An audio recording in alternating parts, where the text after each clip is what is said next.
When Connecticut native Joe Young struggled in school as a child, he found that comic books offered him a positive escape while educating him on topics that he could not previously comprehend.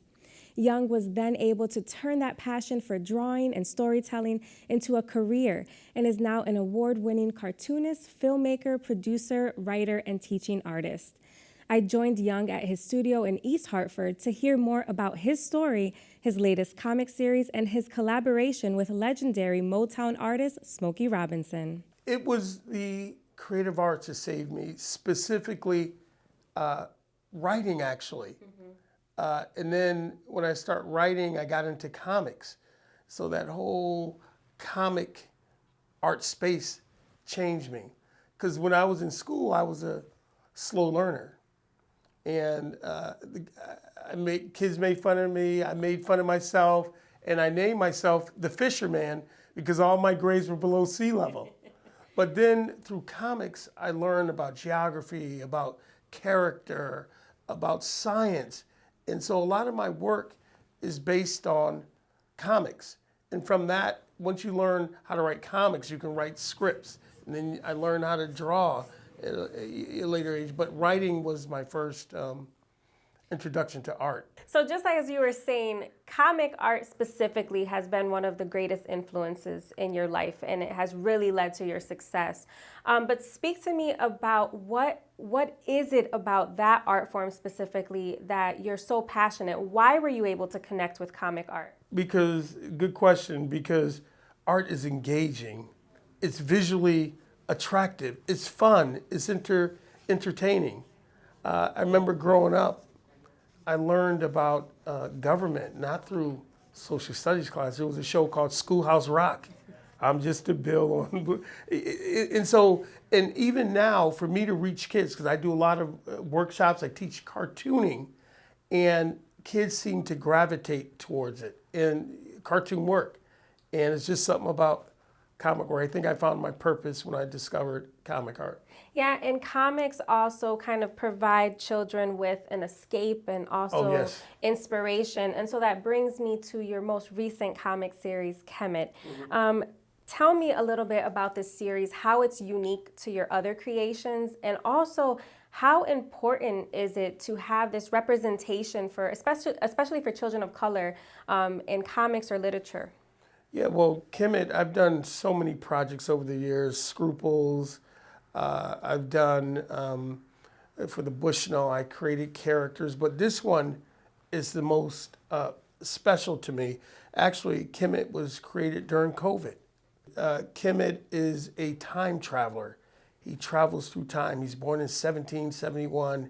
And he is picked up by slave catchers. He goes through the Middle Passage. He comes to America. This is in 1776. He meets Benjamin Banneker, the famous, it's all fictional, inventor, and they create a time machine. And he travels to the 21st century to tell people in the future, if you're going through a problem, you can overcome it. Look what people did in the past. And he brings them back and he shows them through Black history and Black excellence, anybody can do anything. It's only been a year. We have over 1 million readership in Black newspapers across the country. We have animation, we have comic books. And so, I'm working on getting a series, developing a series. I'm writing a script now for Chemet. And you're the first media outlet to break it. And what does this do for a child's confidence when they have this representation in a comic that they love to read? Well, they see Chemet. He goes through challenges and problems and issues, but he always overcomes it because of good character. But it's an escape for them. They can live vicariously through Chemet, and he's cool. He's got the natural hair when he takes off his baseball cap, and he speaks with an African accent. And so they can identify with this character, and he can dance, he can break dance, and the parents can enjoy him because he loves old school music. His favorite musician is James Brown. He's got a little bit of something for everybody, right? A little bit. And, the U.S. Census reported that 60% of Black households are ran by Black single parents. And these parents are doing the hardest, their kids are home, and I want to create a character that they can lean on for positive stuff. And so that is probably the main mission for me creating Chemet, even though he reaches Black single parents, he's for everyone. Yeah. Yeah. And so Chemet came out of COVID, but something else that has come out recently, you've been very busy during this pandemic. You have produced a short animated film, your depiction of the Smokey Robinson poem, Black American. Yeah.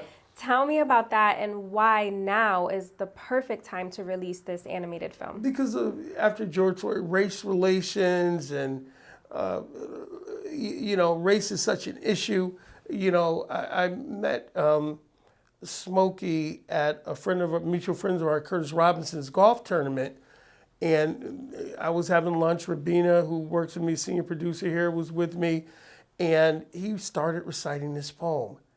And I said, wow, it is so powerful. But I also saw that some folks may not like what he's saying in the poem. Mm-hmm. And I said, I got to do this because art is supposed to provoke conversation.